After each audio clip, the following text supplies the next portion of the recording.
G'day there, and welcome to this short clip about Kitt for Kids. So as you can see, Kitt for Kids is a restoration project, the rebuild of a 86 Trans Am to Kitt. In this clip I want to cover off the work I've done on this car, and particularly the stuff I've had to improvise on. Talk about the cost involved to help those out that are thinking about building a replica themselves. Thank a few people along the way, and talk about the cause or the charity that we use this car for. Kitt for Kids. So I hope you enjoy it. If you do, please subscribe to my channel. It's a new channel. I should say this is the second take on making this video. You might have seen, excuse me, version 1. However, I had the camera held in portrait.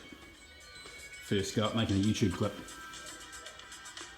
So, yeah, please subscribe and check out the links. Night Rider Historians, if you want to check out more about the restoration of this car, you can visit the Kitt for Kids Facebook page. And there's also a link to my chosen charity, which we'll chat about in a second. So shortly we'll have a good look at the car in and out, and have a chat about the work that's been done. But first I want to talk a wee bit about where it all started for me. So, like many kids growing up in the 80s, this is where it started. Night Rider was massive on telly. Kitt was just this awesome black pointy futuristic car that every kid fell in love with, and probably hasn't let go of the dream ever since, really. So that's me sitting in Kitt in the tour car that came to New Zealand in 1986. It was in Blenheim, that photo, and there's a heap of Kiwis that have had the very same picture taken in that car. I've been fortunate enough to get to know a chap called Greg Hackett, who has been the custodian of that very car here in New Zealand for a long time now. It stayed in the country, and there's the original. The car stayed in the country, and I was fortunate enough to be able to sit in that very same car just earlier this year up in Auckland. So there it is, that's me at age 43. You can see age 9, age 43. Same car. Amazing to be able to see that car again and actually sit in it. So big thanks to Greg. If you want to check out some of Greg's work, he's part of the Night Rider Historians group, which you can check out. See the work they do, the great work they do keeping the legend of Night Rider alive. So that's where this whole thing kicked off for me. Just run through some of the other paperwork that came with this car. So I've got a pic here of when I first purchased the car off Trade Me up in Auckland, 2017. It was effectively just a stock standard black Trans Am 86 305 V8. It was pretty banged up on the outside, and the interior was a mess. It ran well, but the only Night Rider parts, which is why I bought it, I didn't want a Trans Am, I wanted a Kitt car, was the gull wing steering wheel and the Night Rider nose. So actually while we're on those, we'll flip through a few pictures. So that's the car in its original state when I purchased it. Pretty stock. You can see a lot of work required. That's it arriving in Christchurch, and then the work began. We'll come back to a couple of those pics. But I was fortunate when I purchased this car that it came with all this paperwork, which I haven't checked out in full, but pretty amazing. Right back to the manufacturer's specs from 86. There's even a Pontiac newsletter in with the paperwork, and just copious amounts of invoices and stuff. So one day I'll check that out. The owner's manual, and this photo came with it too, which I don't believe that's my Kitt car out of the factory, but came with the paperwork anyway. The Night Rider companion.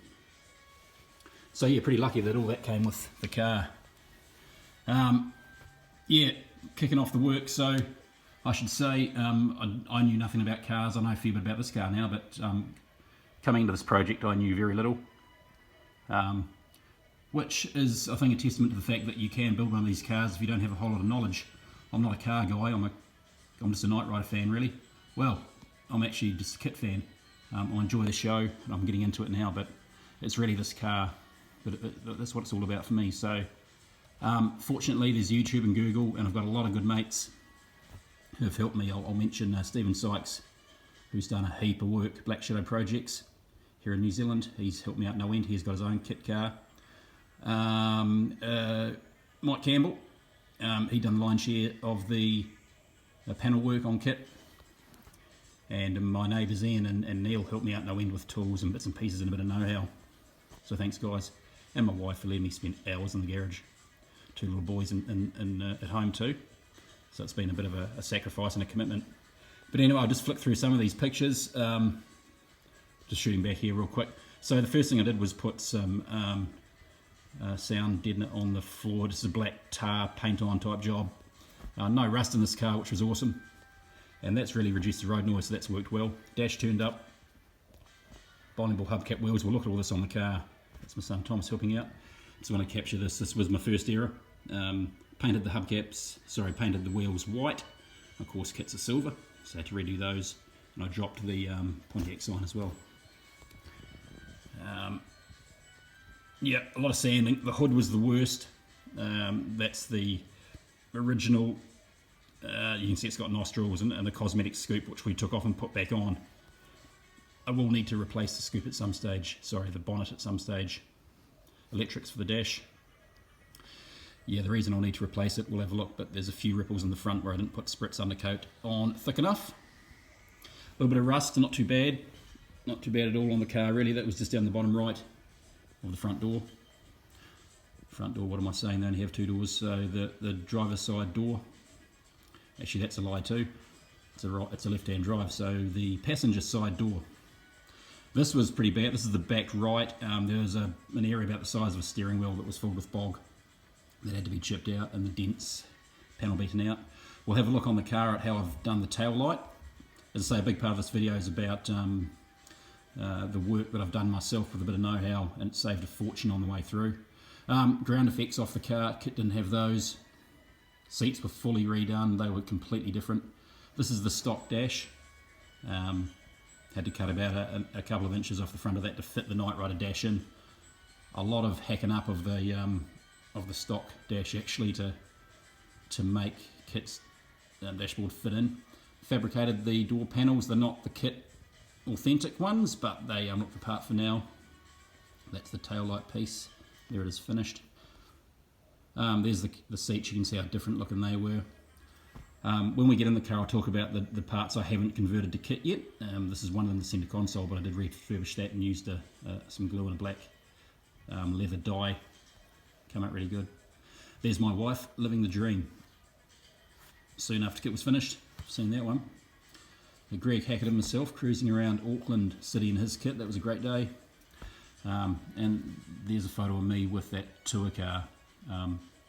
That's a real piece of history, that car, so I feel really fortunate being a fan, not to have just seen that car again, but to actually have my photo taken it and sit in it. It's just amazing. So it's pretty cool.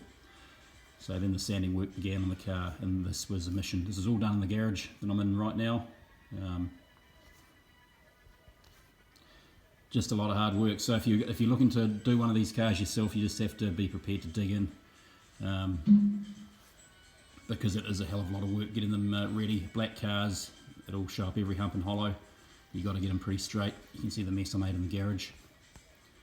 Ready to go. There we go. That's with 3 coats of spritz undercoat. Make sure you get a decent gun. Mine clogged up at the end, and that's why I couldn't get 3 full coats on the hood.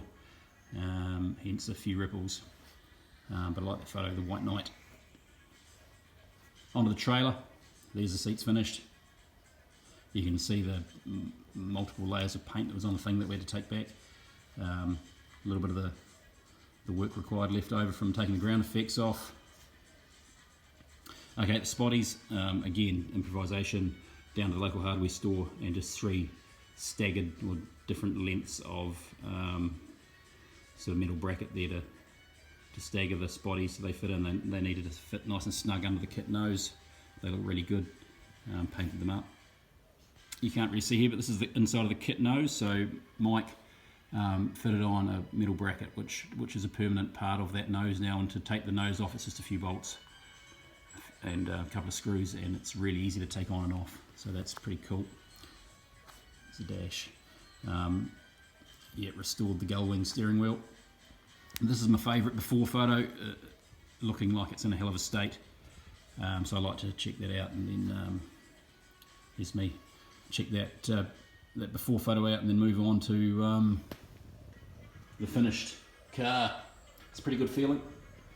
Just want to point this one out too. This is hard work, getting the lines on Kitt's hood and nose lined up when you're sanding. You want them to be a nice, crisp, sharp edge. So you got to take your time there. So spray a bit of black paint on to highlight where the ridge was. Take it off, sand it back, just slow grind. That's the black undercoat in at Hammond's Collision in at town, Scotty Blackadder. That's the son Keegan who painted the car for me. Thanks guys, great job. That's the car returning home. The boys and I, first night, Kitt back painted. Photo of some leaking coolant which we dressed, fixed up I should say. And then we're getting into using the car. So this is where the fun begins really. So I mentioned before, a charity. My wife and I have chosen to use this car, and I say my wife and I because it has been it's a family commitment in this, and the car is for the family. Two little boys, they love it. So it is like a family thing. But Child Cancer Foundation is a fully self-funded organisation, and they rely on the support of donations. So that's my car in the background. In the foreground, that's Stephen Sykes' Kitt. He's been supporting the Child Cancer Foundation for a long time. And it's great that we can pair up and help out the CCF, who do some great work looking after the kids and the families that are suffering from cancer. So that's our chosen charity. We're going to do a lot more. In fact, we've started up a group called NZ Nights, which soon we'll have a page up for you to check out. There's 3 cars at this stage. We're looking to keep the legend alive in New Zealand, share our cars. There's 3 of us, Greg Hackett, myself and Stephen Sykes. In October we're bringing the cars to Wellington for a bit of a feature event, so I'll provide some links once we have the promo up for that. So that's the cause, and it's great to be able to give back. I'll talk about the headrests when we get in the car, but you can see the original ones there, just for a bit of before and after. They're not right, they look awful. There's the plan, but basically fabricated my own Pmd style seats, because anything but doing it yourself would cost a fortune. I don't think you could even get your hands on a Pmd seat or a pair of them in New Zealand easily. You can see the end results turned out pretty cool. Okay, we'll talk about some of these other pieces I'm scrolling through real quick. When we get in, have a look around the car. That's me with a finished car. There's the NZ Nights right there. There's a before shot of my ceiling console. My Kitt's a hardtop. I don't think they make the ceiling console for hardtop, so I had to, I think that's out of a 96 Subaru from the Wreckers. It's an inside door panel. It just happened to be the right shape, so I've bought that and put some buttons in, daisy chained up. Some buttons that with LEDs in them so they light up. And there we go, finished product. And when we get in the car, you'll see it looks pretty cool. You can see it there. It's Thomas and Benji. And that's probably my favourite shot of my car and Stephen's car up in Blenheim a couple of weeks back at a child cancer event there. Okay, Kitt's even been in a video clip already, a music video clip. Pretty cool. And there's the whole family. So anyway, that's a bit about a few photos for you, a bit about the restoration. But let's check the car out. We'll start with the boot. We'll do the outside, then we'll do the inside. Then I'll talk about a bit of the technology that I've used. It's really simple technology, but it's quite effective. So anyway, just wanted to show you this piece here. This is the tail light. So I bought the black Perspex from overseas, but I've manufactured my own sort of piece to make it one unit. So effectively I fiberglassed over top of the 3 separate pieces of the tail light parts, so they're all one unit now, and fiberglass, bog, sand it down nice and smooth, undercoat, and then the glossy paint on top. You can see it's come out really good. So the reason I've done that is that if you need to change the bulbs, the whole thing comes out as one unit just by removing a couple of screws in the back here, taking that off, and the whole thing comes out. So I was really pleased with that. That's the first piece of a bit of Kiwi ingenuity there to save a few bob, get the tail light done. So that cool Kitt blacked out look plate, Kitt plate that goes on and off for events. I did leave it on once and got pulled over by a cop. So then interior of the car, fully recarpeted. Did that myself, obviously. It was quite tricky cutting at the size. You have to be careful. Measure twice, cut once and all that. But yeah, the rest of the trim was pretty tight. It just needed a good clean up. I did take all of the the glass all had tinting on it. I took it off at the end just to give it that clear Kitt look. Okay. So let's step back and get a view of the car. So there we go. Let's have a look at some of the other parts. Down the side here, the side trim. So the car didn't have that on it. That's just from the local plastic engineer, length of plastic, and I've used an orbital sander to shape the excuse me, the end to give it the arrowhead look.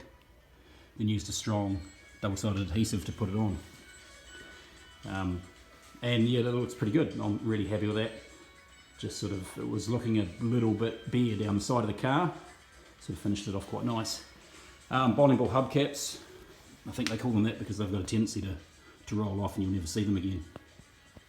And they look like a bowling ball, but to stop that, you can see I've used these zip ties, which just gives you the reassurance that you're not going to lose them. So that's really important. Those are quite hard to replace and pretty expensive, I think, if you need to bring them in from somewhere else. Alright, this is pretty cool. So again, done on the cheap, but effective. This is the Cosmetic T-Top, so it's just a length of rubber, double-sided tape. Get yourself a good quality double-sided tape, a length of rubber down the front, down the back, and another strip of plastic down the centre to imitate the T-top. Make sure you use a plastic primer when you're painting the plastic, otherwise your paint job's not going to last long. So yeah, there's a little bit of improvisation on the outside. Checking out the front of the car. The Kitt scanner, a fair bit of playing around with that. It's a little bit temperamental at the moment. We're going to, in the process of fixing that up, you can see it pauses a wee bit. But Stephen Sykes is working on that for me as we speak, so thanks, mate. The hood, you can't really see, there's a couple of ripples over here where I didn't put the spritz on thick enough. Preparation, they say, so you can see them, you can see the ripples there in the light. This whole scoop will be replaced, sorry, the whole hood. The scoop is starting, it will start to rise. I mean, fiberglass onto metal. It's been riveted and glued and bogged over top, but over time it's just going to lift. You can see the mesh I've put into the scoop here to imitate that look. That's just the mesh you'd typically use on the grille of a car. I don't think many replica builders will have that issue. They'll probably have a stock hood, and the scoop will be complete. But that's come out pretty good anyway. Okay, this is how I have the car set up when I'm at CCF events and other events, just to give it a bit of appeal. Red carpet. Kitt deserves a red carpet. Okay, I think that's probably enough on the outside of the car. I should just say too, I've got a really good quality Bluetooth speaker in the hood, under the hood there, the front right. I hooked that up from the inside so Kitt can project audio, talk, play music at events. Yeah, I think it's a nostalgia thing for the oldies, anyone over 40, but the music, the scanner light really attracts the crowd, so it's pretty cool. Alright, let's get in the car. So as I said before, the gull-wing steering wheel came with the car. Excuse me. Just needed a little bit of restoration work, and that's come out really good. I'll firstly talk about the parts I haven't done yet. So you'll see there's no switch pod behind the steering wheel. There's no centre console. Imitation Pmd Seats, customised to Kitt 01, that's my licence plate.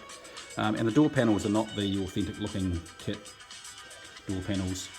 And of course this car's not a T-top, so you don't have the effect of glass on the inside. You could deal to that with some black perspex, which could be on the go down the track. So aside from those features, it's pretty, I mean, clearly it identifies as Kitt, and that was my goal. My primary goal is, initially it was just to have a black Trans Am that had a few Kitt features, but it's hard to stop once you start. But my main goal with the car was to have to make it interactive. So we'll just work through it real quick. Here's the upper console, so kids can sit in the car and play with the buttons on and off, which is pretty cool. They turn the whole thing off at the back and back on. Simon, remember this game from the 80s? This is just a bit of a retro thing to give a bit of an 80s feel. So again, the kids can sit in the car and have a play with that. Okay, I don't know if you can see it. Put that on the side. But you can see down here, this piece here, very vaguely, there's a piece of support. You can't see it very well.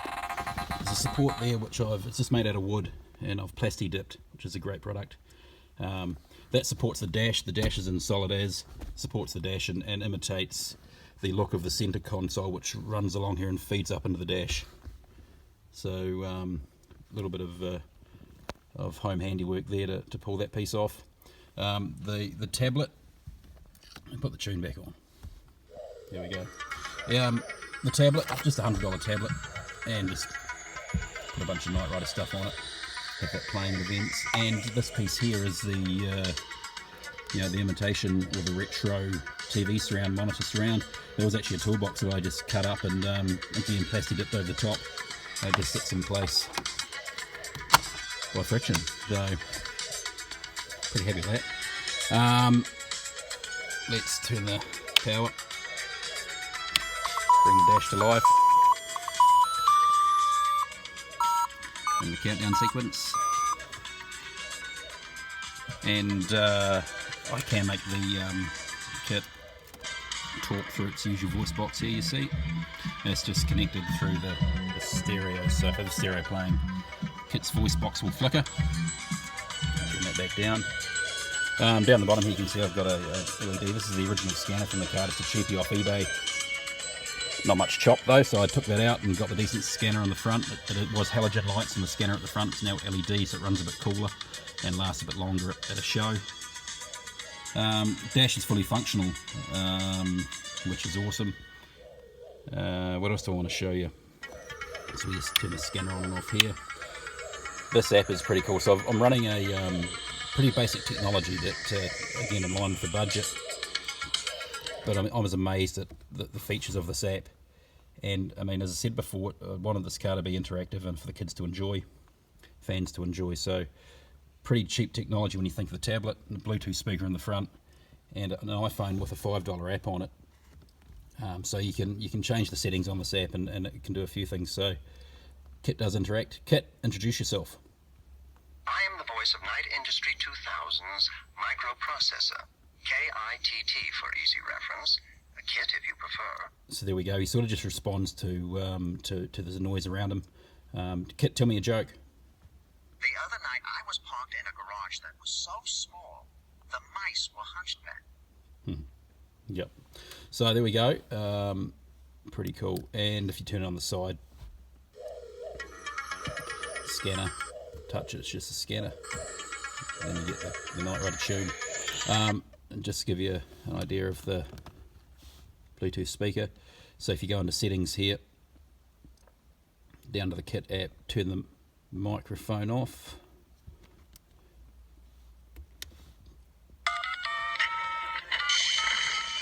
Okay, so that's it setting up. We need to turn the Bluetooth speaker on. There we go. Wait for it to crank up. Okay. Back into the app. And you can hear that Bluetooth Listen. So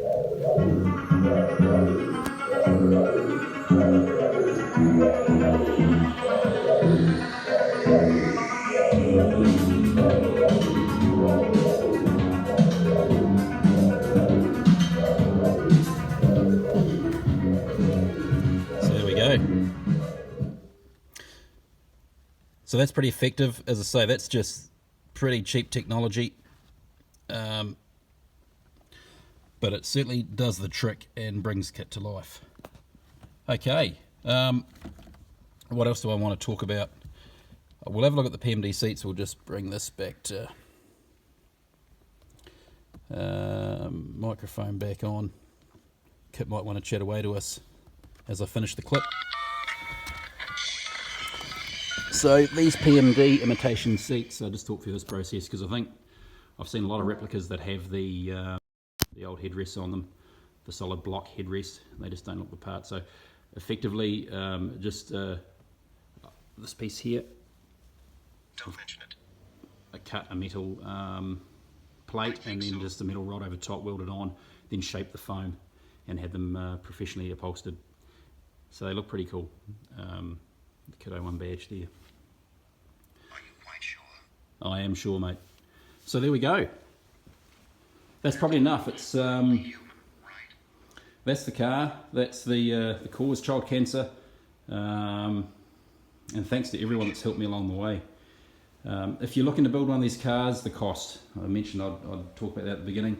The car cost me to buy $8,750 New Zealand 3 years ago. So that was in 2017. I reckon I've put another, I don't know, 20 to 30,000 into the car. So let's just say 35,000 New Zealand to build this replica. I've probably saved 10,000 on doing a lot of the work myself. If you're prepared to put the yards in, a lot of hard yards and do it yourself and think outside the box, you will save yourself some cash and get the job done quicker. I was pretty impatient, so everything was a bit of a rush, but it's come out pretty good. Alright, so thank you again. I hope you enjoyed it, and if you did enjoy the video, please subscribe to my channel. I'm going to post more, obviously, going forward, particularly around the events we attend. Check out the links as well. Okay, thanks everyone. Are you quite sure? Kitt buddy, say goodbye. Is that a fact? Mm-hmm. Kitt buddy, goodbye.